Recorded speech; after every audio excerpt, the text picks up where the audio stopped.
محمد وعجل فرجهم۔ تمام تر شہدائے ملت اپنے اپنے مرحومین و مومنین و مومنات جو آج ہمارے درمیان نہیں، سب کو یاد کرتے ہوئے ایک مرتبہ سورۃ الفاتحہ۔ بسم اللہ الرحمن الرحیم، الحمد للہ رب العالمین، ایاک نعبد و ایاک نستعین، بسم اللہ الرحمن الرحیم، ربنا تقبل منا انک انت السمیع العلیم۔ صلوات پڑھیں محمد و آل محمد۔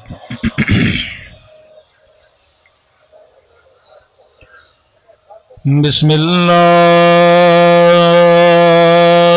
الرحمن الرحیم، الحمد للہ رب العالمین،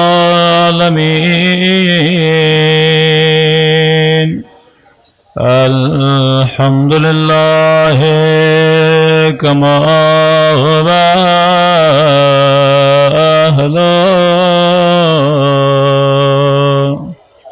الصلاۃ والسلام علی سید المرسلین وخاتم النبیین ابی القاسم محمد، اللہم صلی علی محمد وعلی آلہ الطیبین الطاہرین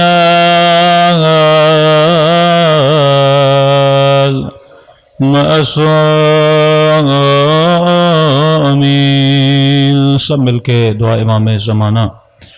اللہم کل ولیک حجت ابن الحسن صلواتک علیہ وعلی آبائہ فی ہذہ الساعة وفی کل ولیاً وحافظاً وقائداً وناصراً وذلیلاً حتی تسکنہ أرضك طوعا وتمتعه فيها طويلا برحمتك يا أرحم الراحمين۔ صلوات پڑھے محمد و آل۔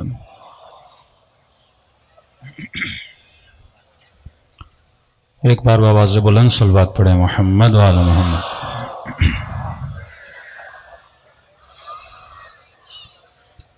بسم اللہ الرحمن الرحیم، رب اشرح لی صدری ویسر لی امری واحلل عقدۃ من لسانی یفقہوا قولی، اما بعد فقد قال سبحانہ وتعالی یا ایہا الذین آمنوا اتقوا اللہ وکونوا مع الصابرین۔ صلوات پڑھے محمد و آل محمد۔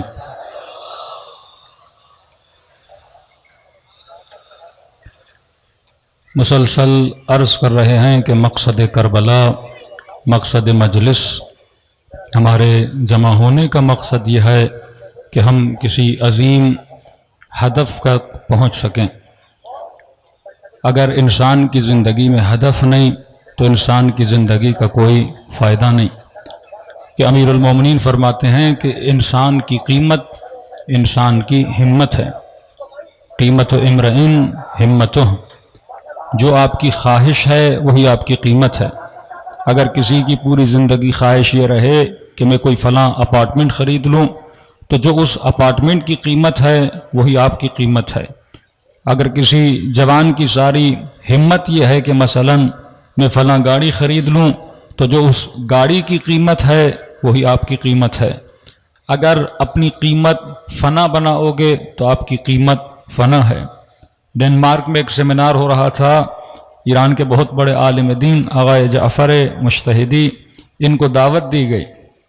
سیمینار کا ٹاپک یہ تھا کہ ارزش انسان، قیمت انسان کیا ہے، واقعاً انسان کی ویلیو کیا ہے، انسان کی ویلیو کون لگاتا ہے. ابن سعد خود اپنی ویلیو لگا رہا ہے اور رہے کی حکومت اس کی ویلیو بنی. جنت جہنم بھی ہماری بولی لگائی جاتی ہے. شیطان بھی آپ کی ایک ویلیو لگاتا ہے، خدا بھی آپ کی ایک ویلیو لگاتا ہے. سوال یہ ہے کہ میں نے اپنی ویلیو کیا بنائی ہے. اس مادی مارکیٹ میں گھر بھی ہیں، گاڑیاں بھی ہیں، مختلف چیزیں ملتی ہیں، مختلف برینڈز، مختلف کمپنیاں اپنی چیزیں بناتی ہیں. اب سوال یہ ہے کہ اللہ کی دربار میں جو انسان جاتا ہے تو اس کا خریدار کون ہے؟ یا خریدار شیطان ہے یا خریدار خدا ہے. بیچنے والے ہم ہیں.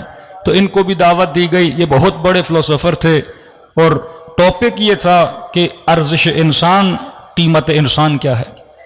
ہر بندے نے آ کے وہاں تقریر کی اور جب ان کی باری آئی انہوں نے کہا دیکھیے انسان اپنی قیمت خود لگاتا ہے. جو دنیا کے پیچھے جا رہا ہے اس کی قیمت دنیا ہے. اور کہا کہ دنیا کی کوئی ایسی چیز نہیں جو لامحدود ہو، یا ہر چیز محدود ہے. اگر آپ محدود کو چنو گے تو آپ کی قیمت بھی کیا ہے؟ لامحدود ہے. لیکن اگر کسی نے اللہ کو چنا، خدا لامحدود ہے. قل هو اللہ احد اللہ الصمد، وہ خدا لامحدود ہے. تو فرمایا بہتر یہ ہے کہ انسان اپنی قیمت کیا بنائے؟ لامحدود کو چن کے بنائے. تو قیمت کوئی اور طے نہیں کرتا، قیمت انسان کی خواہشیں طے کرتی ہیں، قیمت انسان کی حاجتیں طے کرتی ہیں. کہتے ہیں جیسے میں نے یہ بیان دیا اور میں کچھ چیئر سے وہاں سے اسٹیج سے نیچے اتر کے اپنی جگہ پہ بیٹھا تو پورا مجمع تالیاں بجانے لگا کہ یہ تو آپ نے بہت نیا کانسیپٹ دیا ہے. کہتے ہیں پھر میں دوبارہ اسٹیج پر گیا اور پھر میں نے کہا کہ یہ جو میں نے بات کی ہے یہ میری نہیں ہے، یہ میرے آقا امیر المؤمنین علی بن ابی طالب کی سکھائی ہوئی بات ہے.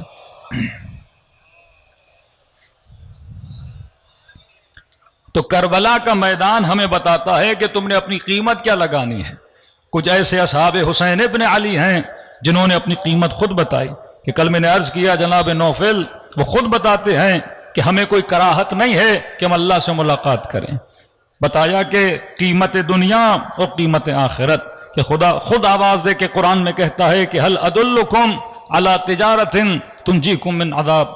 کہ اے مومن کیا تمہارا خدا تجھے ایک ایسے بزنس کی طرف دعوت دے، ایک ایسی تجارت کی طرف دعوت دے جس میں نفع ہی نفع ہے، جس میں کوئی نقصان نہیں ہے. تو یہ میں نے طے کرنا ہے کہ میری قیمت کیا ہے. کیا میں نے قیمت صرف دنیا کو بنانا ہے؟ میں نے قیمت صرف مادی چیزوں کو بنانا ہے؟ کہ میں کئی مجلسوں میں یہ جملہ کہہ چکا کہ آقا نراکی کا بہت پیارا جملہ ہے. فرماتے ہیں دنیا کی کوئی ایسی لذت نہیں جس کی انتہا نجاست نہ ہو. بندہ پانی پیے تو انتہا نجاست ہے، بندہ کھانا کھائے تو انتہا نجاست ہے، لذت نکاح لے تو انتہا نجاست ہے. تو فرمایا ایسی لذتوں کے عاشق کیوں بنتے ہو جن کی انتہا نجاست ہے؟ ایسی لذت کے عاشق بنو جس کی ابتدا بھی نور ہو اور جس کی انتہا بھی نور ہو. تو یہ مجلس حسین ہمیں عاشق نور بنانے کے لیے آئی ہے، نہ کہ عاشق نجاسات، نہ کہ عاشق مادیات، نہ کہ عاشق عالم محدودات، بلکہ ہمیں لامحدود کی طرف لے جانا چاہتی ہے. امام کا مقصد یہ ہے کہ بندے کے ہاتھ کو اللہ کے ہاتھ تک ملایا جائے. لیکن اگر امام خدا سے ملانا چاہتے ہیں تو یہ کوئی جادو کی چھڑی نہیں ہے کہ ایک بندہ مجلس میں آ جائے اور وہ خدا دوست بن جائے، خدا پرست بن جائے، صاحب تقوی بن جائے. فرمایا نہیں، وہ اصول جب تک ہماری ذات میں پیدا نہیں ہوتے جو اصحاب امیر المؤمنین میں تھے، جو اصحاب امام حسن میں تھے، جو اصحاب امام حسین میں تھے. لیکن برترین اصحاب اگر کسی امام کے ملتے ہیں جس پہ خود امام فخر کرتے ہیں اور بعد میں آنے والے امام بھی یہ کہتے ہیں کہ جیسے اصحاب حسین کو ملے ہم میں سے کسی کو نہیں ملے، وہ ہیں اصحاب کربلا. کیا آپ کربلا جاتے ہو؟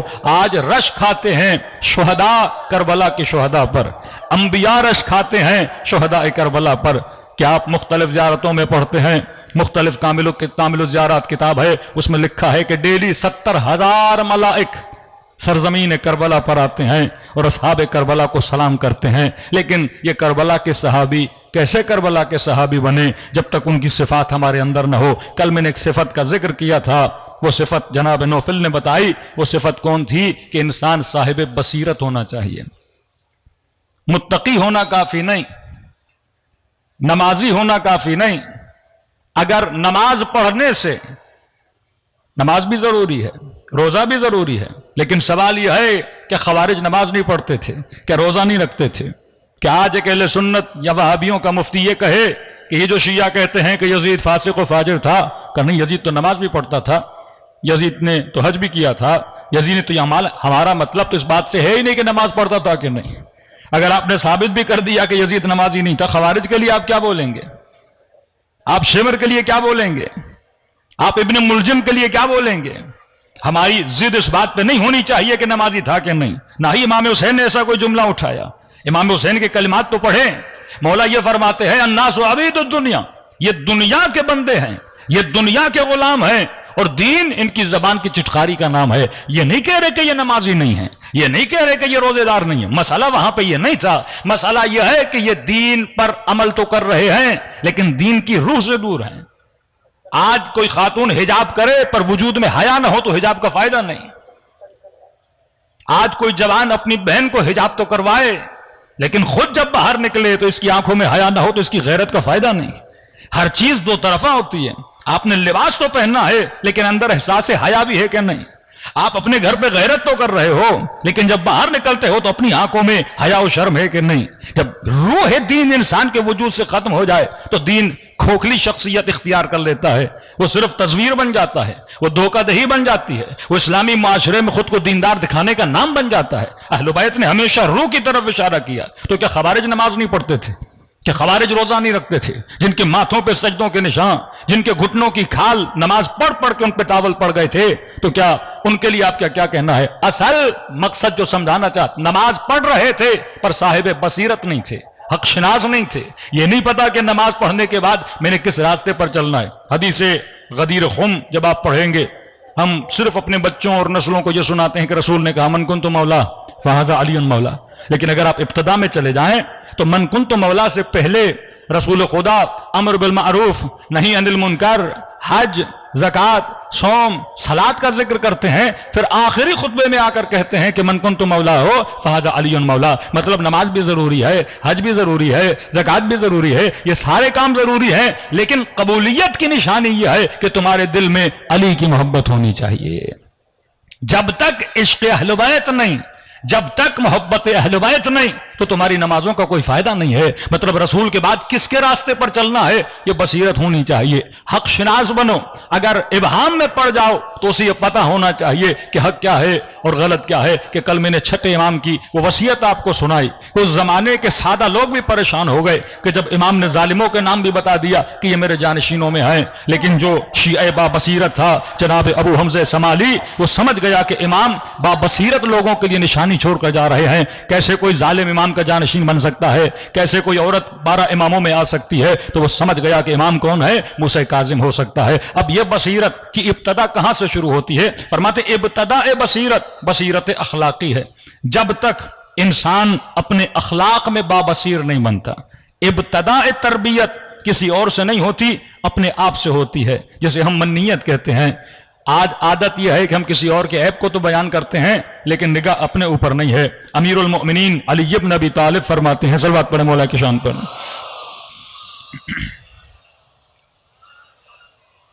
فرماتے ہیں اعقل الناس من کان بعیبہ بصیرا، سب سے عقل مند ترین بندہ وہ ہے جو اپنے عیوب پر آنکھیں کھول کے رکھے، بصیرت والا۔ آپ کا کزن کیا کر رہا ہے، آپ کے پڑوس میں بندہ کیا کر رہا ہے، آپ کا دوست کیا کر رہا ہے، فلاں مکتب اور مذہب والا کیا کر رہا ہے، اس سے آپ کے کیا لینا دینا ہے؟ ابتدا فرمایا اپنے آپ، فرمایا عقل مند بندہ سب سے پہلے اپنے عیبوں کو دیکھتا ہے، پھر کسی کے اوپر انگلی اٹھاتا ہے۔ یہ فارسی کا محاورہ ہے کہ آپ اگر کسی کی طرف انگلی اٹھاتے ہو تو 4 انگلی آپ کی طرف آتی ہیں۔ ابتدا ہدایت، ابتدا تربیت اپنے اوپر سے ہوتی ہے کہ آپ کے بھائی کی بیٹی کیا کر رہی ہے، یا بھائی کا بیٹا کیا کر رہا ہے، یا فلاں رشتہ دار کیا کر رہا ہے۔ یہ جو چہمگوئیاں ہوتی ہیں یہ انسان ہے، یہ بے بصیر کی نشانی ہے۔ فرمایا جو انسان عقل مند ہے وہ سب سے پہلے اپنے عیوب کو ڈھونڈتا ہے، اپنے عیبوں کو ڈھونڈتا ہے. فرمایا بصیرت کی نشانی ہے. تو پہلے میں نے اپنے عیبوں کو دور کرنا ہے، اور جب اپنے عیبوں کو دور کروں گا پھر وہ ضمانت جنت بھی دیتے ہیں. میرے چھٹے امام امام جعفر صادق علیہ الصلوۃ والسلام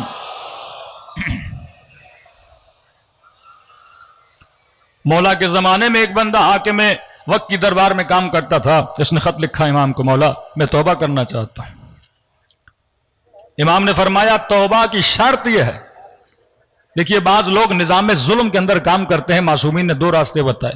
ایک بندے کو اجازت دی کہ تم کام کر سکتے ہو، لیکن شرط یہ رکھی، فرمایا نیت، شرط یہ رکھی کہ شرط بنیاد پہ تجھے اجازت دی جا رہی ہے کہ اگر ہمارے چاہنے والوں پر ظلم ہو تم اس نیت سے کام کرو کہ میں سسٹم میں رہوں گا اور اپنے اہل بیت کے چاہنے والوں کی کیا کروں گا، مدد کروں گا. لیکن اگر ذرہ برابر اپنی ذات کے نفع کے لیے تم اس سسٹم میں کام کر رہے ہو تو تمہاری کمائی بھی حرام ہے، تمہارا رہنا بھی حرام ہے. لیکن یہ دوسرے قسم کا مومن کہتا ہے مولا میں سسٹم سے چھٹکارا چاہتا ہوں، میں نجات چاہتا ہوں، مولا بتائیے مجھے جنت ملے گی کہ نہیں. امام نے فرمایا شرط یہ ہے جتنا تم نے بیت المال سے مال بنایا، گھر بنایا، پراپرٹی بنائی، جو تم نے دولتیں جمع کی، جو تم نے اونٹ و باغات خریدے ہیں، فرمایا کیونکہ غریبوں کا مال تھا، یہ تمہاری محنت کا پیسہ نہیں تھا، یہ لوٹ مار جو تم نے کی ہوئی ہے بیت المال سے، فرمایا اس کو غریبوں میں تقسیم کر دو، تب جا کے خدا معاف کرے گا. اللہ اپنے گناہ تو معاف کرتا ہے لیکن حقوق العباد جب تک بندوں تک نہ پہنچائے جائیں تو خدا معاف نہیں کرتا. یہ بندے خدا کیا کرتا ہے، جتنا کچھ اسے ملا تھا اس نے راہ خدا میں دے دیا، غریبوں تک پہنچا دیا. اب جب اس کی زندگی کے آخری لمحات آئے، کسی مومن نے آ کر مولا کو بتایا مولا وہ سکرات کا وقت دیکھ رہا ہے، اس نے سب کچھ غریبوں میں لٹا دیا، جو کچھ اس کے پاس تھا اس نے وہ دے دیا. امام نے اس کی طرف خط بھیجا اور خط میں لکھا کہ تو شیعہ با بصیر ہے، تو بصیرت والا بنا، تم نے پہلے اپنا عیب ڈھونڈا پھر اس عیب کو درست کیا. اب فرمایا ہم تجھے ضمانت دیتے ہیں کہ تجھے جنت میں خدا ایک گھر عطا کرے گا. یعنی مرنے سے پہلے معصوم نے لکھ کے دے دیا کہ تو کس کی طرف جا رہا ہے، جنت کی طرف جا رہا ہے. کہ کل کسی جوان نے کہا کہ مولانا اہل بیت کے زمانے میں جب اہل بیت تھے تو لوگ بڑی آسانی سے حق کو پہچان لیتے تھے، آج تو امام نہیں ہے. علی ابن ابی طالب تھے تو صحیح، لوگ علی کے ساتھ تھے. حسن ابن علی تھے تو صحیح، لوگ حسن کے ساتھ تھے. امام حسین موجود تو تھے کہ لوگ امام حسین کے ساتھ تھے. لیکن ہم کیا کریں آج کے زمانے میں کہ 12ویں امام پردے غیب میں ہے، ہم کس کا ساتھ دیں؟ ہم پریشان ہو جاتے ہیں کہ کس طرف جائیں اور کس طرف نہ جائیں. تو علماء فرماتے ہیں اگر امام زمانہ ظاہری طور پر آپ کے سامنے نہیں ہے تو کیا ہوا، لیکن اہل بیت کی باتیں تو ہیں، اہل بیت کے کلام تو ہیں، اہل بیت کے فرامین تو ہیں، اہل بیت کے اصول تو ہیں. انہی اصولوں کو انسان فالو کرے اور بابا سیر بنے. آج کس کو نہیں پتا حجاب کے بارے میں، آج کس جوان کو نہیں پتا گناہ کے بارے میں، آج کس جوان کو نہیں پتا محرم اور نامحرم کے بارے میں، آج کس کو نہیں پتا کہ لذت حلال کیا ہے اور لذت حرام کیا ہے. ہمیں سب کچھ پتا ہوتا ہے لیکن دیکھ کر اندیکھا کرنا. کہ ایک بڑی اچھی مثال ہے، کہتے جو بندہ سویا ہوا ہے اسے جگانا آسان ہے، لیکن جس نے خود کو نیند پہ لگایا ہوا ہے اسے جگانا بڑا مشکل ہے. تو اگر انسان اپنی آنکھوں کو بند کر لے اور اپنے عیبوں کو نہ دیکھے اور یہ سمجھے آخرت میں تو دیکھا جائے گا، فرمایا نہیں، حاسبو قبل ان تحاسبو، اس سے پہلے کہ اللہ تیرا حساب و کتاب کرے تو اپنا حساب و کتاب کر. یہ عقل مند بندے کی نشانی ہے. صلوات پڑھے محمد و آل محمد پر.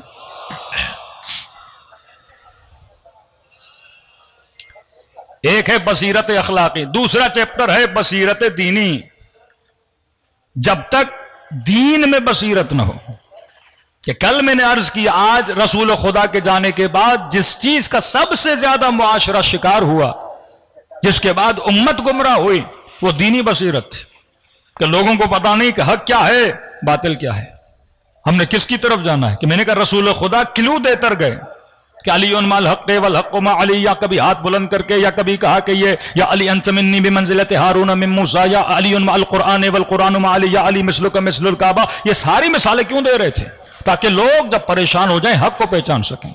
آج جوان مجلس میں آتا ہے دیندار، کل یونیورسٹی میں داخلہ لیتا ہے، دینداری ختم ہو جاتی ہے.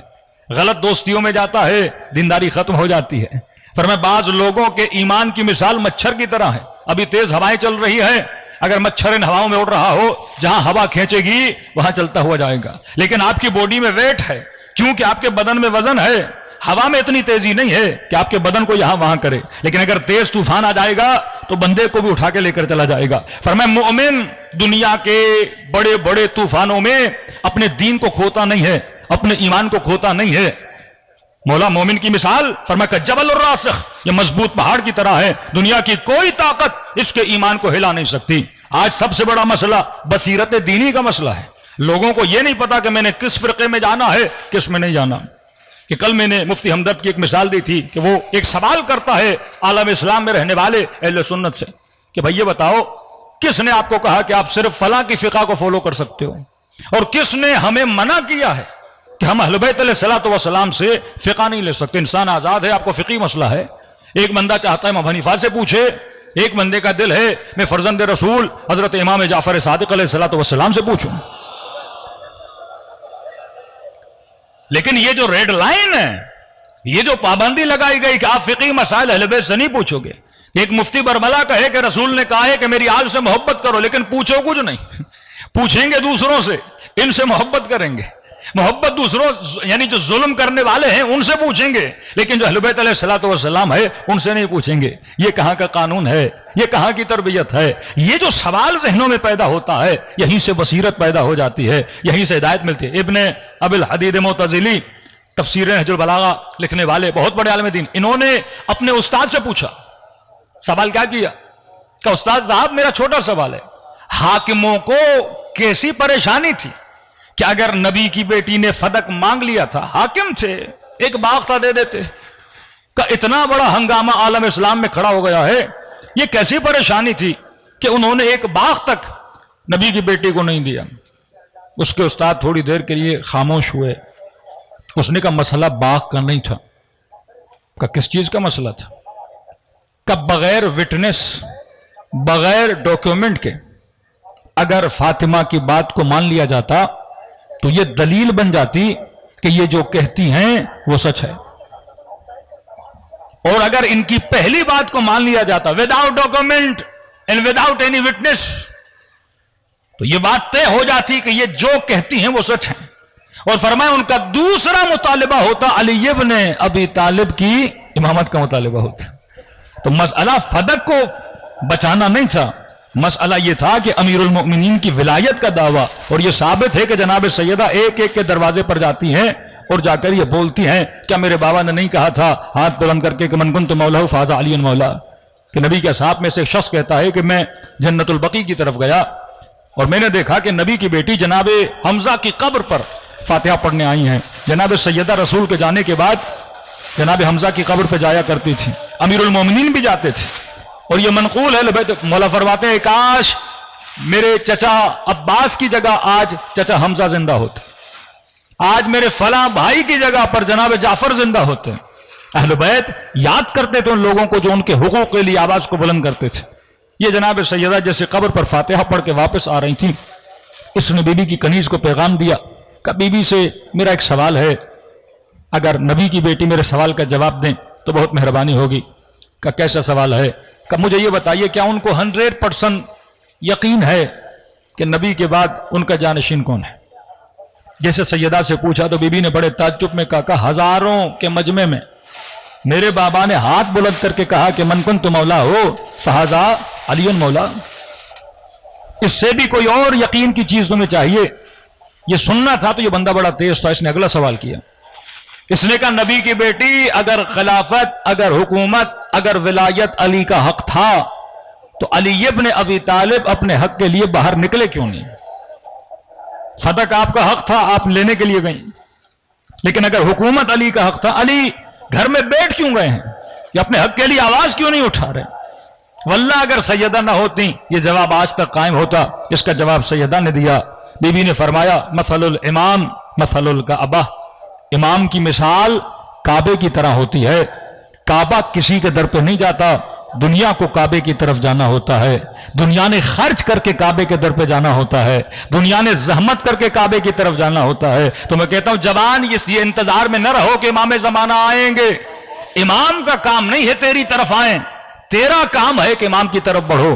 ایک ایک قدم امام کی طرف بڑھاؤ تب جا کے امام کا ظہور ہوگا. لیکن دنیا منتظر ہے کہ امام ہماری طرف آئے. کعبہ کسی کی طرف نہیں جاتا. تو نے حج کے لیے کعبے کی طرف جانا ہے، آپ نے عمرے کے لیے کعبے کی طرف جانا ہے. تو فرمایا یہ بصیرت جن شیعوں میں. حسین اگر کربلا میں ہے تو حبیب کو کربلا پہنچنا ہے. زہیر کو کربلا پہنچنا ہے، مسلم ابن اوسجہ کو کربلا پہنچنا ہے، ان اصحاب کو امام حسین تک پہنچنا ہے، نہ کہ حسین کا کام ہے کہ ہماری طرف آئیں، نہ کہ امام زمانہ کا کام ہے ہماری طرف آئیں۔ تو فرمائے تمہارا کام ہے کہ انسان کو صاحب بصیرت ہونا چاہیے۔ جب سیدہ نے دلیل دی، یہ بندہ دلیل کو مان گیا۔ تو اصل انسان میں یہ بصیرت ہونی چاہیے کہ میں نے دین میں کہاں جانا ہے کہاں نہیں جانا۔ کل میں نے جنگ صفین کی مثال دی کہ جب امیر المومنین کو زبان سے یہ بدبخت گالیاں دے رہا تھا تو مولا کے صحابی نے اس سے پوچھا کیوں علی کو گالیاں دے رہا ہے؟ کہ میں نے سنا ہے، شام والوں نے مجھے بتایا ہے، ان صاحبکم لم یصلی، کہ تمہارا مولا نماز نہیں پڑھتا، تمہارا مولا قاتل عثمان ہے۔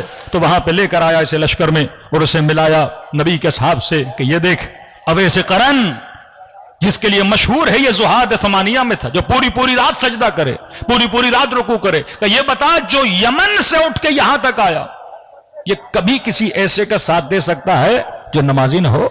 یہ عمار یاسر کہ کبھی کسی ایسے کا ساتھ دے سکتا ہے جو نمازی نہ ہو؟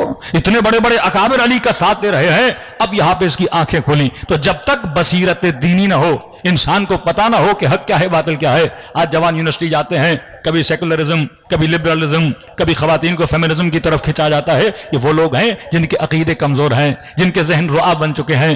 بس مولانا بچے کو ہم نے درس میں بھیج دیا، قرآن کی قرأت سکھا دی، کلمے رٹوا لیے، قرآن کی 4 آیتیں رٹوا لیں، اس سے نسلیں نہیں بچتی میرے عزیز۔ نسلیں جب دماغ انسان کی بغاوت کرتا ہے وہ بچہ بے دین بن جاتا ہے، جب دماغ میں اللہ کے خلاف سوال اٹھتا ہے وہ بچہ بے دین بن جاتا ہے۔ میں بارہا کہہ رہا ہوں، جب تک اپنے بچوں کو دین کی حکمت نہیں سکھاؤ گے، صرف یہ نہ کہو کہ نماز پڑھ، بصیرت اسے دے کہ نماز کیوں پڑھی جاتی ہے۔ میں ویسٹرن ورلڈ میں گیا تو ایک بچی نے کہا اللہ غنی ہے، میں نے کہا کہ پوری دنیا کو اللہ نے بنایا، میں نے کہا کہ اللہ کو پیسے کی ضرورت ہے، میں نے کہا نہیں، اللہ کے پاس سب کچھ ہے، میں نے کہا سب کچھ ہے، کہ پھر میں نماز نہ پڑھوں تو سزا کیوں دیتا ہے؟ جب اسے کسی چیز کی ضرورت ہی نہیں ہے تو میری نماز سے خدا کو کیا جاتا ہے؟ میں حجاب نہ کروں، اللہ کو کیا مسئلہ ہے؟ میرے بال ہیں، میں دکھاتی ہوں، میرا حسن ہے، میں شو آف کرتی ہوں۔ اب جب تک آپ اسے حکمت نہیں بتاؤ گے، انسان کے وجود میں اگر عقل ہو اور دلیل عقلانی دو، انسان ماننے کے لیے تیار ہو جاتا ہے۔ میں نے چھوٹی سی مثال دی، میں نے کہا دیکھیے کچھ اصول اخلاقی ہیں، مثلا اگر آپ کو پیاس لگے اور آپ اپنی اماں کو کہو کہ آپ کو پانی پلائیں اور وہ پانی کا گلاس لے کر آپ کو دیں، آپ اس کے جواب میں کیا بولو گی؟ کہ سیدھی سی بات ہے، میں تھینک یو بولوں گی۔ میں نے کہا آپ کے پاس گھر نہ ہو، کوئی رہنے کے لیے جگہ دے، اس کا کیا ہوا؟ کہ اس کا احسان ہوا۔ میں نے کہا آپ بیمار ہوئے، کسی ڈاکٹر نے فری میں آپ کا علاج کیا، کیا ہوا؟ کہ اس کا احسان ہوا۔ میں نے کہا اگر آپ کے پاس پیسے نہ ہوں، آپ کے بابا بیمار ہوں، کوئی پیسے دے کے ان کی جان بچائے، یہ کیا ہوا؟ کہ اس کا احسان ہوا۔ میں نے کہا اگر کوئی آپ پر احسان کرے تو اخلاقی فریضہ کیا ہے، ہم کیا کریں؟ کہ ہم اس کا شکریہ کریں گے۔ میں نے کہا کہ کسی نے آپ کو 1 لاکھ پاؤنڈ دیا، اب اس کا شکریہ کیسے ادا ہوگا؟ کب میں اس کو ریٹن میں 1 لاکھ پاؤنڈ دوں، اوپر سے شکریہ بھی ادا کروں۔ میں نے کہا اب اگر کسی نے اتنا پیسہ دیا آپ ریٹن نہ کر سکو تو پھر کیا کرو گے؟ کہ اگر میں اس کا پیسہ اسے نہ دے پاؤں تو یہی بولوں گا یا بولوں گی کہ آپ کی جو خدمت آپ بولیں ہم کرنے کے لیے تیار ہیں۔ میں نے کہا اب بیٹھ یہ بتا خدا نے کتنے احسان کیے؟ اللہ کے احسان گنو۔ کہا تو نجس قطرہ تھا، اس نے تجھے انسان بنایا۔ ذرا انسان کی بناوٹ تو دیکھیں، نجس گندیدہ قطرہ، بدبودار قطرہ، اس نے انسان بنایا۔ میں نے کہا اللہ کی مرضی ہوتی چاہتا گدھا بناتا، گھوڑا بناتا، بلی بناتا، چوہا بناتا، لیکن اس نے کیا بنایا؟ انسان بنایا۔ جسم تو جسم جیسا ہے، وہ گدھے کا ہو یا انسان کا ہو، لیکن کمال انسان کیا ہے؟ اس نے اس جسم میں تجھے عقل دیا، اس نے وزڈم دیا، اس نے شعور دیا۔ یہ تجھے پتا ہے کہ میں نے سردیوں میں کیا پہننا ہے، گرمیوں میں کیا کرنا ہے، اپنے کمانے کے لیے کیسے جانا ہے، کہ اتنا چھوٹا سا جسم اتنی پوری کائنات کو مسخر کر دیتا ہے، کہ جہاز بنا کے ہواؤں میں اڑاتا ہے، کشتیاں بنا کے سمندروں میں چلاتا ہے۔ اتنا شعور انسان کو دیا کہ جنگل کے شیر کو قیدی کرتا ہے، اتنا شعور دیا کہ اپنے بدن سے زیادہ بڑے ہاتھی کو قیدی بنا دیتا ہے۔ پوری کائنات کو گویا انسان نے کنٹرول کیا ہوا ہے۔ میں نے کہا کس نے دیا؟ کمال ہمارا تو نہیں تھا، یہ کس نے بنایا؟ کہ گاڈ نے بنایا، اللہ نے بنایا۔ میں نے کہا آنکھیں بھی اس نے دی، زبان بھی اس نے دی، سب کچھ اس نے دیا۔ اب میں نے کہا یہ بتا اگر پانی کا گلاس بھی کوئی دے آپ اس کو تھینک یو بولتے ہو؟ کوئی آپ کی جان بچائے آپ اس کا شکریہ ادا کرتے ہو. اب اگر کسی نے 100 روپیہ دیا ریٹرن میں دو گے شکریہ کرو گے, کسی نے 1 لاکھ دیا ریٹرن کرو گے شکریہ کرو گے. لیکن اگر کسی نے 1 ارب روپیہ آپ کے اوپر خرچ کیا ہے, اب آپ پوری زندگی بھی کماؤ آپ 1 ارب واپس نہیں دے سکتے. لہٰذا دوسرا راستہ یہ ہے, پہلا یہ کہ شکریہ ادا کرو, دوسرا یہ ہے کہو کہ جناب میں دے تو نہیں سکتا جو آپ نے مجھے دیا ہے, لیکن اگر کہو تو آپ کے در کا غلام بن جاؤں, اگر کہو تو آپ کے در کا خادم بن جاؤں, اگر کہو تو اتنے گھنٹے اپنی زندگی کے آپ کے اوپر خرچ کرنے کے لیے تیار ہوں. تو میں نے کہا سوال یہ ہے جو خدا نے دیا ہے شکریہ کا حق اس طرح ادا ہوگا کہ جو کچھ اس نے دیا اسے واپس کرو. کہ یہ تو امپاسبل ہے, آنکھیں اس کی, ہاتھ اس کے, پاؤں اس کے, میں دوں بھی تو کیا دوں, کیونکہ جو دوں گا وہ بھی اس کا ہے. اگر میں کہوں خدایا میری آنکھیں لے لے, آنکھیں اس نے دیں, خدایا میرے ہاتھ لے لے, ہاتھ اس نے دیے, خدایا میرے پاؤں لے لے, پاؤں اس نے دیے, خدایا یہ دولت میں خمس میں زکات میں تجھے دے رہا ہوں, یہ پیسہ کس نے دیا؟ ان ہاتھوں سے نہ کماتا تو پیسہ نہ ملتا. جس دماغ سے تو محنت کر رہا دماغ کس نے دیا؟ اللہ نے دیا. تو کہا کہ وہ کچھ نہیں دے سکتا میں خدا کو, تو اب دوسرا راستہ رہ جاتا ہے خدا کو خدا جو تو کہے گا میں کرنے کے لیے تیار ہوں. تو خدا نے کہا حبیب یہ نماز میرا شکریہ ہے, یہ نماز تھینک یو ہے, یہ نماز اللہ کو شکریہ کا نام ہے کہ مجھے بندوں سے کچھ زیادہ نہیں چاہیے, بس یہ کہو کہ دن میں 17 رکعت میرا شکریہ ادا کرنے کے لیے مصلی عبادت پر آ جائیں. اور اتنا کریم رب جو یہ کہے کہ تیرے شکریہ پر بھی میں تیرا شکریہ ادا کروں گا. اگر تو نماز پڑھ کے میرا شکریہ ادا کرے گا تو اللہ کہتا پھر میں تیرا شکریہ ادا کروں گا. مطلب جو اس نے دیا اس کے دینے پر جب کہو گے تیرا شکریہ وہ اس سے زیادہ عطا کر. ان شکرتم لازیدنکم, اگر میرا شکریہ, اب یہ شکریہ لوگ نہیں سمجھتے, شکریہ زبان سے نہیں ہے کہ تسبیح اٹھاؤ شکرن للہ شکرن للہ شکرن للہ, نہیں, شکر عملی کہ انسان نماز پڑھ کے اللہ کا شکریہ ادا کرے, زکات دے کر اللہ کا شکریہ ادا کرے, خمس دے کر اللہ کا شکریہ ادا کرے, کسی غریب کی مدد کر کے اللہ کا شکریہ ادا کرے. اور خدا کہتا ان شکرتم, اگر میرا شکریہ ادا کرو گے تو میں بڑھا بڑھا کر دوں گا.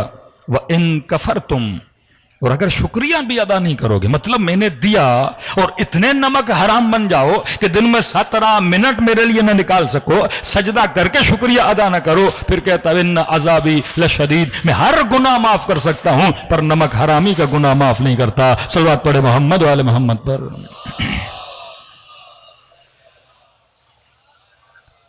تو جب تک حکمت آپ نسلوں کو نہیں سکھاؤ گے, دین حکمت کا نام ہے, دین بصیرت کا نام ہے.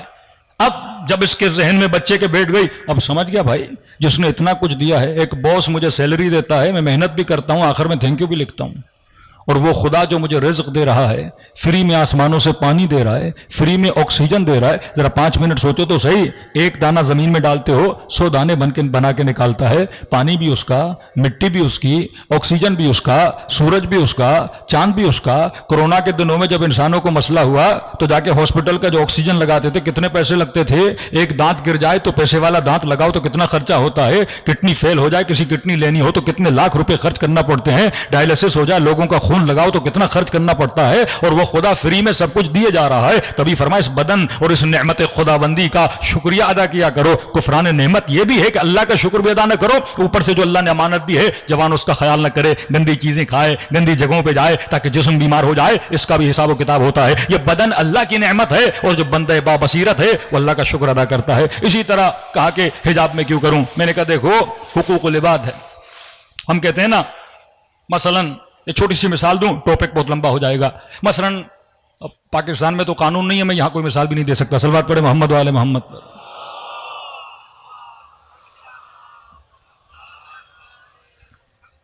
اب میرے ذہن میں آئے کوئی ٹریفک کی مثال دوں کہ اگر لال بتی ہو جائے تو گاڑی نے رکنا ہوتا, اب یہاں تو کوئی رکتا ہی نہیں ہے تو مثال ہی نہیں بنتی. لیکن بالفرض سوچئے کوئی مہذب سوسائٹی ہو جہاں پہ ٹریفک لائن میں آپ کھڑے ہیں, لال بتی ہو جائے.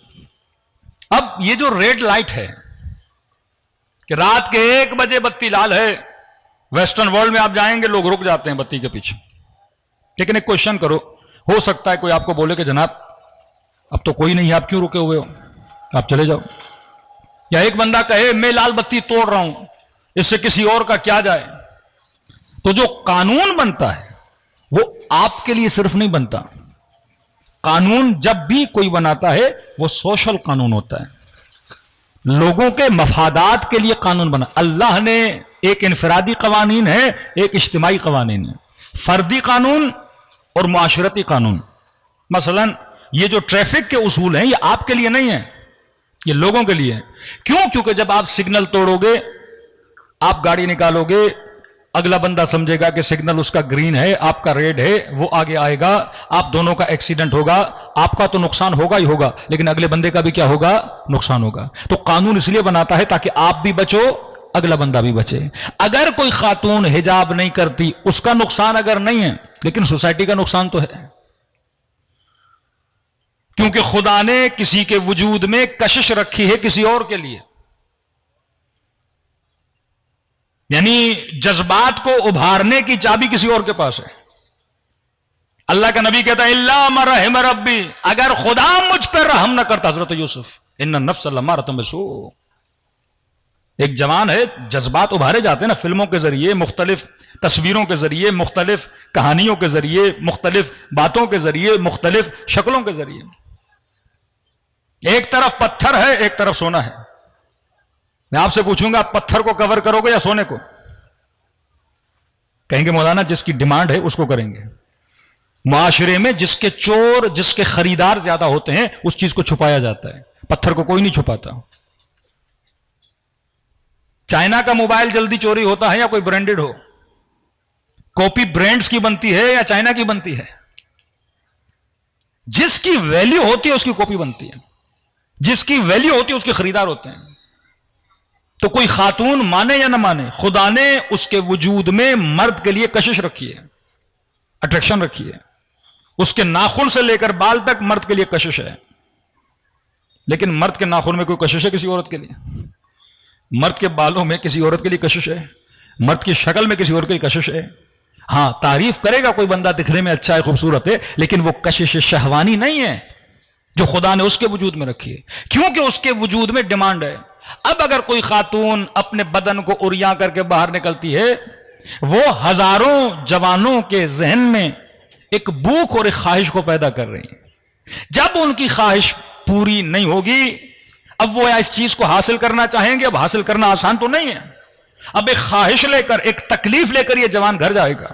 جب گھر جائے گا، یا یہ گناہ خود رضائی میں پڑے گا، یا یہ اپنی شہوت کو پورا کرنے کے لیے زنا میں پڑے گا، گناہ میں پڑے گا. یہ بالکل ایسے ہے کہ ایک بندہ بھوکا ہے، آپ اسے کھانا دکھاؤ اور کھانا کھلاؤ نہیں، یہ تکلیف ہے. تو فرمایا کیونکہ میں نے تمہارے وجود میں لذت رکھی کسی اور کے لیے، تو یہ قطعاً اجازت نہیں ہے کہ آپ معاشرے میں ایسے گھومو.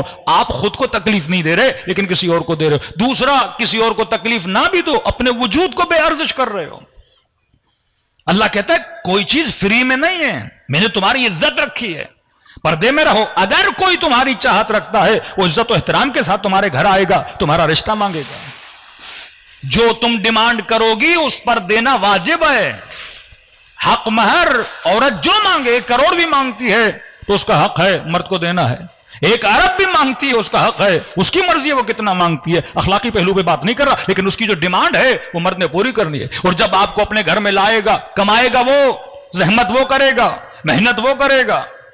اب کہیں کہ عورت اور مرد ایکول ہیں، ہم جاب کیوں نہ کریں، ہم کام کیوں نہ کریں. بندے خدا ہر کسی کا بدن خدا نے الگ الگ بنایا ہے. امیر المومنین سے پوچھا کہ عدالت کے، فرمایا وضع الشیء علی مکانہ، حکمت کو سمجھو، صاحب بصیرت بنو. فرمایا عدالت کا مطلب مساوات نہیں ہے. یہ دنیا کا بے وقوف ترین نعرہ ایکوالٹی. ایکوالٹی کائنات میں ہے ہی نہیں. کون سی چیز ایکول ہے؟ ہماری شکلیں ایکول ہیں، ہمارے رنگ ایکول ہیں، ہمارے قد ایکول ہیں. پھر افریقن کہیں کہ مجھے کالا کیوں بنایا، آپ کہو کہ مجھے مثلا گندمی رنگ کا کیوں بنایا. پھر انگریز تو بہت زیادہ خوبصورت ہیں، وہ گورے ہیں. اللہ کے معیار شکل و صورت نہیں. وضع الشیء علی مکانہ، چیز کو وہاں رکھنا جہاں اس کو رکھنا چاہیے تھا. مثلا امامے کا قدر یہ ہے کہ یہ سر پہ ہو، پاؤں میں ہو تو ظلم ہے. جوتی پاؤں میں ہونی چاہیے، اگر سر پہ ہو تو جوتی کے ساتھ ظلم نہیں، لیکن سر کے ساتھ ظلم ہے کیونکہ سر پہ جوتی نہیں رکھی جاتی. وضع الشیء علی مکانہ. اور آسان کر کے سمجھاؤں، آپ گاڑی چلاتے ہو، اب گاڑی کے اندر ہزاروں پارٹس ہیں، گیئر باکس بھی ہے، ہینڈل بھی ہے، ٹائر بھی ہے، مرر بھی ہے، ہر چیز ہے گاڑی میں، بٹن بھی ہیں، سیٹس بھی ہیں. اب ایک مرتبہ گاڑی ڈیمانڈ کرے ایکوالٹی ایکوالٹی، ٹائر کہے کہ مجھے ٹائر کیوں بنایا بھائی، میں گرمی میں ڈامبر پہ چلتا ہوں. اور وہ جناب سیٹ دیکھو اندر بڑے سکون میں اے سی میں بیٹھی ہوئی ہے. مجھے ہینڈل بنا دیا جائے اور پاؤں کا پیڈل کہے جہاں سے بریک لگتی ہے. بھائی مجھے تو پاؤں میں رکھا ہوا 24 گھنٹہ یہ جوتا میرے منہ پہ رکھ کے بیٹھتا ہے. مجھے پیڈل نہیں بننا, مجھے ہینڈل بننا ہے, مجھے مرر بننا ہے. اب سارے مرر بننا چاہیں, سارے ہینڈل بننا چاہیں تو گاڑی رہے گی؟ گاڑی تب بنتی ہے جب ڈیوٹیز تقسیم ہوتی ہیں. کسی نے ٹائر کا کام کرنا ہے, کسی نے مرر کا کام کرنا ہے, کسی نے گیئر باکس کا کام کرنا ہے, کسی نے ہینڈل کا کام کرنا ہے. جب تک معاشرے کے اجزاء اپنی ڈیوٹی کو انجام نہیں دیں گے تب تک معاشرہ تشکیل نہیں پاتا. عورت مردوں والے کام کرے, مرد عورتوں والے کام کرے تو گھر کیسے چلے گا؟ ڈیوٹیز کو تقسیم کرنا ہے. اللہ نے کہا مرد کمائے گا, عورت تربیت کا کام کرے گی. کیونکہ مرد نے کمانا تھا, اس کے جسم کو تنومند بنایا, مضبوط بنایا. کیونکہ عورت کے جسم نے کمانا نہیں تھا, اس کو نازک بنایا. ہر کسی کی بناوٹ خدا نے الگ بنائی ہے. مرد ہیوی کام کرتا ہے, ہیوی لوڈ اٹھاتا ہے, عورتیں وہ کام نہیں کر سکتی. عورتوں کے جسم کی جو روٹین ہے, خدا نے مثلا ماہواری آتی ہے, ان دنوں میں کام کرنا مشکل ہے. عورت 9 مہینہ حاملہ ہو جائے گی, کام کیسے کرے گی؟ اگر ڈپریشن میں ہوگی تو بچے پہ اثر ہوگا, بچہ پیدا ہو گیا تو تربیت کیسے کرے گی؟ تو یہ تقسیم کر دیے کہ تو کمانے جا, یہ بچے کو پالے گی, یہ گھر کو سنبھالے گی. تمہارا کام ہے کہ نفقہ کماؤ, اس کے اوپر کبھی بھی فائنینشیل لوڈ نہ ڈالو. تو خدا نے جو قوانین بنائے وہ فردی نہیں ہے. ہو سکتا ہے وہ قانون مرد کو اچھا نہ لگے کہ میں کیوں کماؤں, ہو سکتا ہے حجاب کا قانون ایک عورت کو اچھا نہ لگے کہ میں کیوں پابندی میں پڑھوں. یہاں مسئلہ آپ کا اور مسئلہ اس کا نہیں ہے, مسئلہ سوسائٹی کا ہے. اللہ ہر کسی پہ ذمہ داری ڈالتا ہے. یہ نہیں چاہتا کہ میری بد حجابی سے کوئی جوان گمراہ ہو جائے, اور یہ بھی نہیں چاہتا کہ جوان کے کسی غلط کام سے کسی خاتون کو تکلیف آ جائے. تو معاشرے میں جتنے قانون بنتے ہیں وہ انسان کی بناوٹ سے ہیں, کیونکہ خدا بالعباد بصیر ہے, وہ صاحب بصیرت ہے. اس نے جو کچھ بنایا ہے بصیرت اور حکمت کے تحت بنایا ہے. اب یہ حکمتیں اگر آپ کے برین میں آ گئیں پھر آپ اللہ کا شکر بھی ادا کرو گے, پھر آپ حمد خدا بھی کرو گے. ہمارے گھروں میں مسئلے کیوں ہیں؟ کیونکہ ہم نے صرف نماز کو پکڑا. ہم نے صرف کئی ایسی خواتین حجاب کرتی ہیں پر حیا نہیں ہے. بھائی حیا کا مطلب یہ ہے کہ انسان نامحرم سے بات کرے تو حیا ہونی چاہیے, شرم ہونی چاہیے. لیکن سر پہ دوپٹہ ہو, 10 نامحرموں سے باتیں ہو رہی ہیں, ہنسی مذاق بھی ہو رہا ہے, گفتے اور گپے بھی لگ رہے ہیں. مطلب اس نے حجاب کا کانسیپٹ نہیں سمجھا. کانسیپٹ آف حجاب یہ ہے کہ خود کو نامحرموں کی نگاہوں سے دور کرو, خود کو طمع کی نگاہوں سے دور کرو, خود کو شہوت کی نگاہوں سے دور کرو. اور جو اصول اللہ نے بتائے ہیں اس اصول پر اگر معاشرہ چلے گا تو پھر اس معاشرے کو امام زمانہ کا معاشرہ, عاشورائی معاشرہ بول سکتے ہیں. صلوات پڑھیں محمد وآل محمد پر.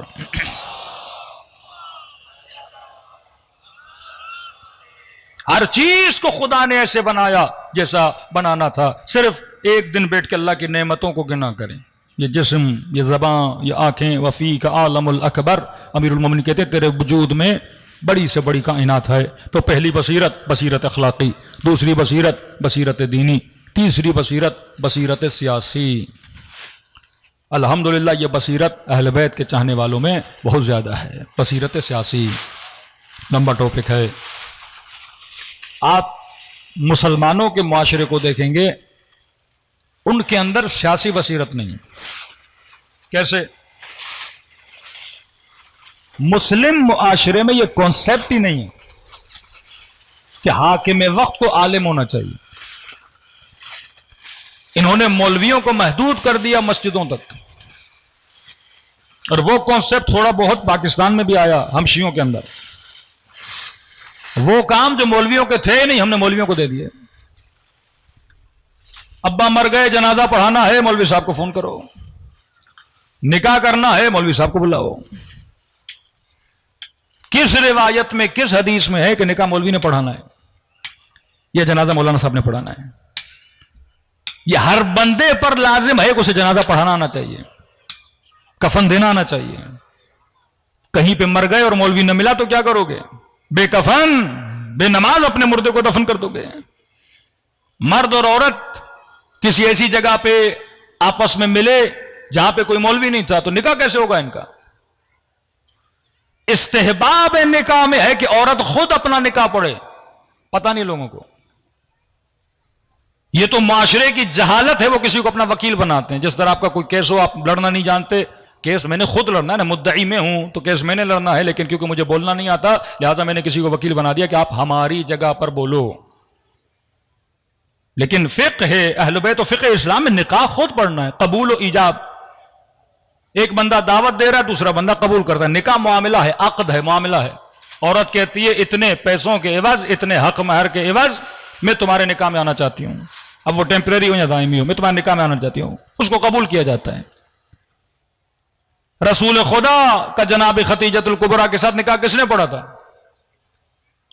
مشہور ہے جناب ابو طالب نے پڑھا تھا۔ خود جناب ختیجۃ الکبریٰ نے اپنا نکاح پڑھا، حضرت ابو طالب نے خطبہ نکاح پڑھا تھا، نکاح نہیں پڑھا تھا، خطبہ نکاح پڑھا تھا، لیکن جو دعوت دی وہ جناب ختیجہ نے دی۔ قبول و ایجاب میاں بیوی میں ہوتا ہے، لیکن ہم نے زحمت نہیں کی، نکاح پڑھنا بھی نہیں سکھایا، مولانا کو اس پہ لگا دیا۔ جنازہ مجھے آنا چاہیے، غسل کیسے دیا جاتا ہے، کفن کیسے دیا جاتا ہے، تلقین کیسے پڑھی جاتی ہے، قبر میں کیسے اتارا جاتا ہے، مجھے آنا چاہیے۔ نماز پڑھنی ہو تو آگے مولانا صاحب ہوں، اور کئی ایسی شیعہ مسجدیں جب مولانا نہیں آتا سارے فرادہ پڑھتے ہیں۔ یہ وبا ہے، یہ بیماری ہے، یہ خود کو ثواب سے محروم کرنا ہے۔ ہر وہ مومن جس کی قراءت قرآن کی صحیح ہے وہ پیش امام بن سکتا ہے، صرف ایک شرط ہے وہ اچھی شہرت رکھتا ہو، مطلب ایسا بندہ کھڑا نہ ہو جو پورے معاشرے کو پتا ہو زانی ہے، شرابی ہے، جھوٹا ہے، ایک نمبر فراڈیا ہے، اس کو نہ آگے کھڑا کرو۔ لیکن جو بندہ سب کو پتا ہے، بزرگ ہیں، کوئی جوان ہے، نیک ہے، صالح ہے، اس میں کوئی ایسی خاص برائی نہیں ہے جو مشہور ہو، وہ آگے کھڑے ہو کے نماز پڑھا سکتا ہے، آپ سارے ثواب نماز لے سکتے ہو۔ عالم کی ڈیوٹی کیا تھی؟ عالم کی ڈیوٹی ہے کہ معاشرے کی تربیت کرے، عالم کی ڈیوٹی یہ ہے کہ قانون بنائے، عالم کی ڈیوٹی یہ ہے کہ شریعت محمد اور آل محمد کو نافذ کرے۔ وہ معاشرہ غیر مکتب اہل بیت کا معاشرہ تھا جس میں مولوی مسجدوں میں بیٹھ گئے اور یزید کو کہا کہ تو جا کے حکومت کر، اغیار جا کے حکومت کریں، کیونکہ آپ کے جتنے سوشل تربیتی مسائل ہیں اس کا حل کس کے پاس ہے؟ حکومت کے پاس ہے، بندے خدا۔ یہ ایجوکیشن کا مسئلہ، یہ لوڈ شیڈنگ کا مسئلہ، یہ روڈوں کا مسئلہ، یہ بچوں کے اسکول کا مسئلہ، یہ فحاشی اریانی جو ٹی وی سے پھیلائی جاتی ہے، سینسر بورڈ کون کنٹرول کرے گا؟ یہ سارے ادارے حکومت کے ادارے ہیں۔ اب اگر حاکم فاسق ہوگا، حاکم عالم نہیں ہوگا، حاکم شریعت محمد کو جانتا نہیں ہوگا، حاکم کو حلال و حرام کی پرواہ نہیں ہوگی، تو اس کو کون سی پرواہ ہے؟ اس کو تو یہی پرواہ ہے کہ میں نے 4 سال نکالنے، 5 سال نکالنے ہیں۔ وہ تھوڑی عوام کو شعور دینی دے گا۔ IMF والے 4 چیزیں بتا دیں کہ انہوں نے امپلیمنٹ کرنی ہوتی کیونکہ پیسے لینے ہیں۔ کئی ایسے قوانین پنجاب پہ پاس کرائے گئے جو وزیر اعلیٰ نے بولا میں نہیں کرتا، اوپر سے آیا ہم قرضہ نہیں دیتے، اس کو پاس کراؤ۔ کئی ایسے فیمنسٹ ٹائپ قوانین وہاں پہ پاس کرائے گئے پنجاب میں۔ یہ شعور سیاسی، بصیرت سیاسی مکتب اہل بیت میں تھی، اور الحمدللہ ہے کہ خمینی صاحب نے یہ شعور دیا کہ اگر حاکم عالم نہیں ہوگا، حاکم شریعت کو نہیں جانے گا تو قوم کا حل کیا ہوگا؟ تبھی آپ کے یہاں جو سیاسی پاور ہے وہ علماء کے پاس ہے۔ جو بڑی کوشش کی گئی پاکستان میں تو 90s میں لڑا کے شیعوں کو تباہ و برباد کر دیا کہ سیاسی رہبریت عالم کے پاس ہو۔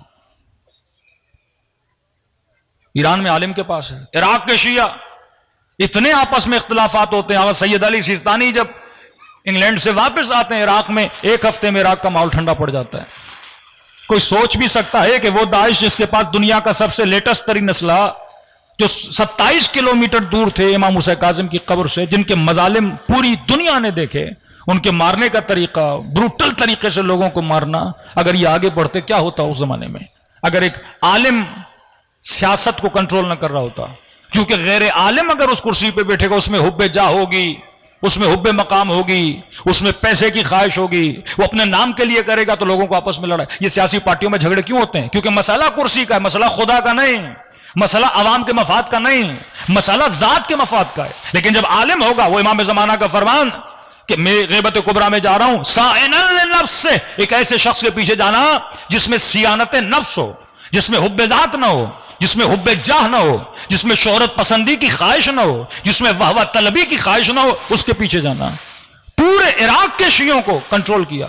آپ سوچیں وہ عراق جو اس وقت دنیا کے 3rd نمبر پایا کرپشن میں، 3rd نمبر پر، اتنی کرپٹ قوم کو بچا کے رکھا ہے، ورنہ یہ ایک دوسرے کو چیر پھاڑ دیتے جیسے عراقیوں کا مزاج ہے۔ لبنان کے شیعہ ایک عالم کنٹرول کر رہا ہے، یمن عالم کنٹرول کر رہا ہے، عراق عالم کنٹرول کر رہا ہے، ایران عالم کنٹرول کر رہا ہے۔ ایک ملک مجھے بتائیے غیر شیعہ جہاں پہ کوئی عالم کنٹرول کر رہا ہوں ان کی سوسائٹی کو، ایک ملک بتائیے۔ سارے ملکوں کو یا ان کے بادشاہ کرتے ہیں یا عالمی اور استعماری طاقتیں کنٹرول کرتی ہیں؟ یہ وہ شعور تھا، وہ شعور سیاسی جو امام حسین نے دیا. اپنے اصحاب کو کنٹرول کیا حسین ابن علی نے، چھٹے امام نے کنٹرول کیا اپنے اصحاب کو. یہ سمجھایا کہ جب کرسی مسند خالی ہو جائے اس کرسی پہ فاسق کو نہ بٹھانا، فاجر کو نہ بٹھانا خوف خدا کے رکھنے والے کو جو شریعت کو جانتا ہو اور مکتب محمد و آل محمد کو جانتا ہو. صلوات پڑھے محمد و آل محمد پر.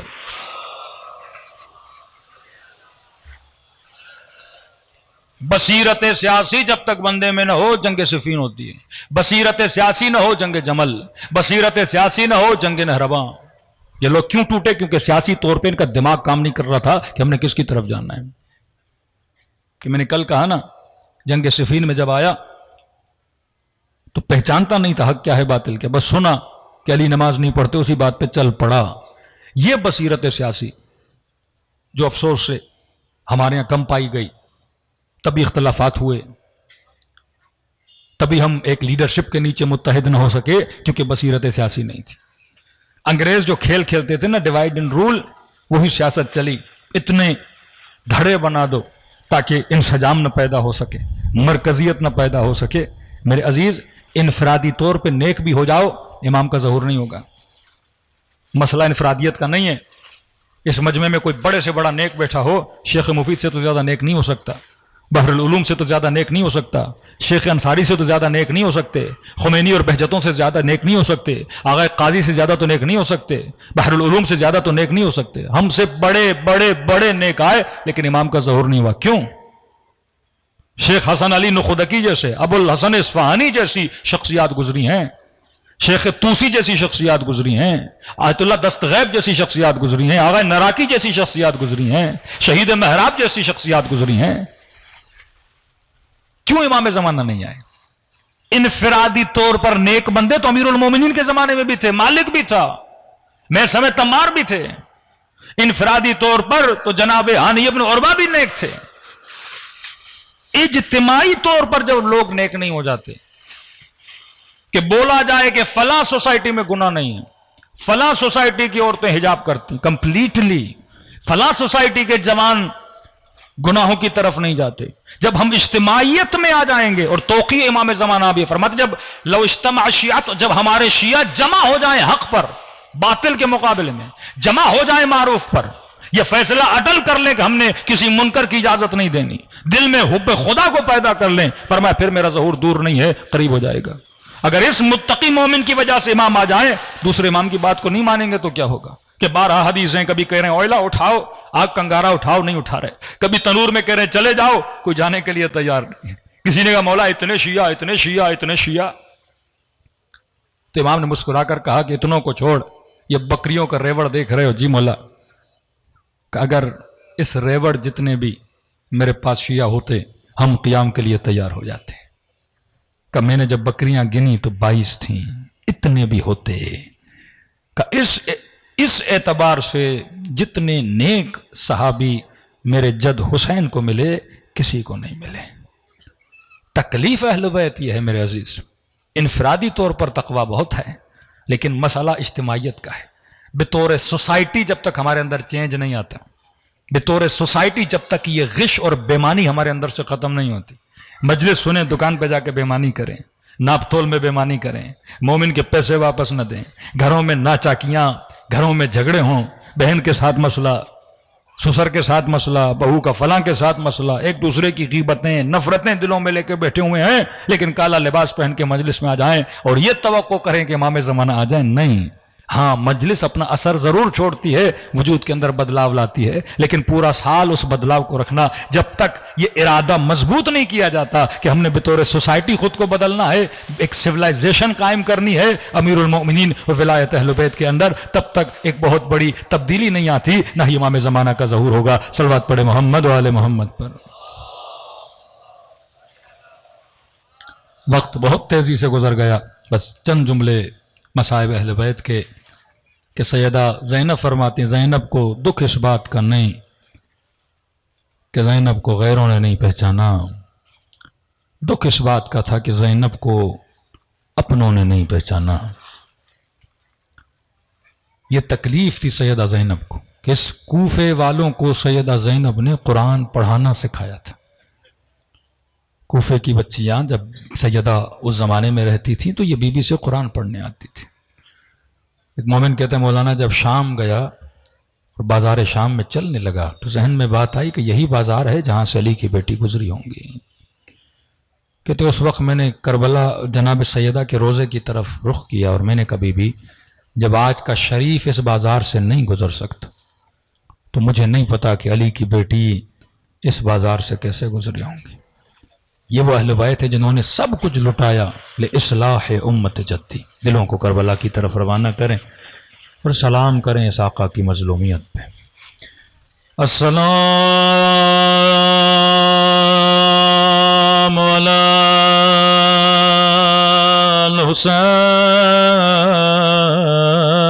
الحسین وعلی علی ابن الحسین وعلی اولاد الحسین وعلی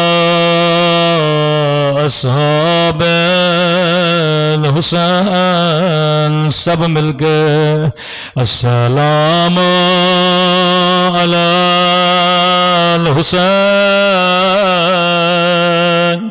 وعلی علی ابن حسین کی صدا بلند وعلی اولاد وعلی اصحاب. میرا سلام ہو زینب کی زخمی کلائیوں پہ. زیادہ وقت نہیں ہے، 2 جملے مصیبت کے. آج کی رات شب دعا بھی ہے، شب زیارت امام حسین بھی ہے. فضا کہتی ہے جس بھی شہید کا لاشا خیمے میں آتا تھا سب سے پہلے رونے والی زینب تھی.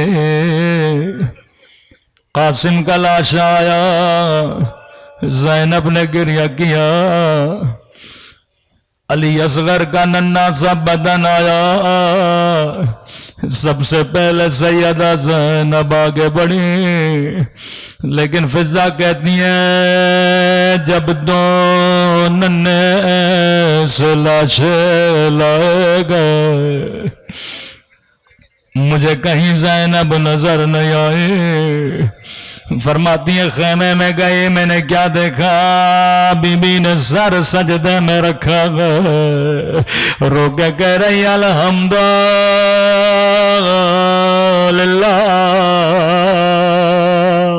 اے خدا تیرا شکر ہے تو نے زینب کی قربانی قبول کی. کب پورے سفر میں سیدہ کبھی اپنے بچوں پہ نہیں روئی. قافلہ کبھی کوفہ کبھی بازار شام، جب کٹی ہوئی گردنوں پہ نگاہ پڑتی تھی کبھی حسین پہ گریہ کرتی تھی، کبھی علی اکبر پہ گریہ کرتی تھی، کبھی عباد کے سر کو دیکھ کے کہتی تھی عباد تجھے میری چادر پہ بڑا ناز تھا. او عباس زینب اجڑ گئے. لیکن پورے بازار میں کبھی اپنے بچوں کے کٹے ہوئے سروں کو نہیں دیکھا. کا زندان شام میں جب رہائی کا وقت قریب آیا ظالم کٹے ہوئے سر لے کر آئے. اکبر کا سر آیا، زینب نے گودی میں لیا. حسین کا سر آیا، کبھی سینے سے لگائے. ایک مرتبہ 2 کٹی ہوئی گردنیں آئے لیکن زینب نے بچوں کو نہیں دیکھا. سر لانے والے نے کہا کیا ان سروں کی ماں مر گئی ہے؟ فضا نے کہا مجھے دو میرے بچوں کے سر، ننھی سی گردنیں لے کر بی بی زینب کی خدمت میں آئے، روکے کہا بی بی کیا اپنے بچوں سے ناراض ہو؟ بچوں کی طرف دیکھتی کیوں نہیں؟ سیدہ نے فرمایا اما فضا میں علی کی بیٹی ہوں، او زینب جو ایک مرتبہ دے دے پھر واپس نہیں لیتے۔ قافلہ کربلا پہنچا، عباس کے قبر پہ گریہ کیا، حسین پہ گریہ کیا، اکبر کا نوحہ پڑا، لیکن بچوں کے لیے کوئی مرثیہ نہ پڑا۔ راوی کہتا ہے جب قافلہ مدینے پہنچا، سیدہ نے کہا زین العابدین نانا کے روزے کو خالی کرو، نامحرموں کو باہر نکالو، میں نانا سے ملنا چاہتی ہوں۔ قیامت کا منظر تھا، ایک مرتبہ نانا کے روزے میں گئے، بڑی حسرت سے نانا کی قبر کو دیکھنے لگی، روکے کا نانا نانا بڑی دور سے آئی ہو، پوچھو گے نہیں زینب کیا لائی ہو؟ روکے کا نانا تیری امت نے میری چادر چھینے، ایک مرتبہ آگے بڑھے، کلائیوں سے کپڑا ہٹایا، او نانا سمر نے مجھے تازیان مار، او نانا میرا حسین مار گیا۔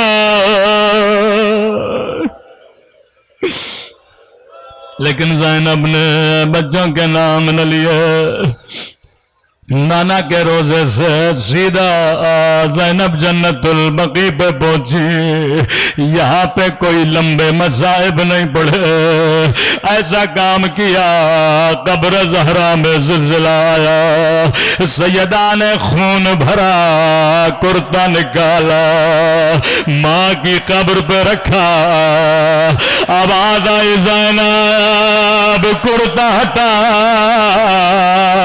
او ماں سے برداشت نہیں ہوتا، روکے کا اماں کرتا برداشت نہ ہوا، لیکن میں نے 70 قدموں سے وشمر جالس علی صدر،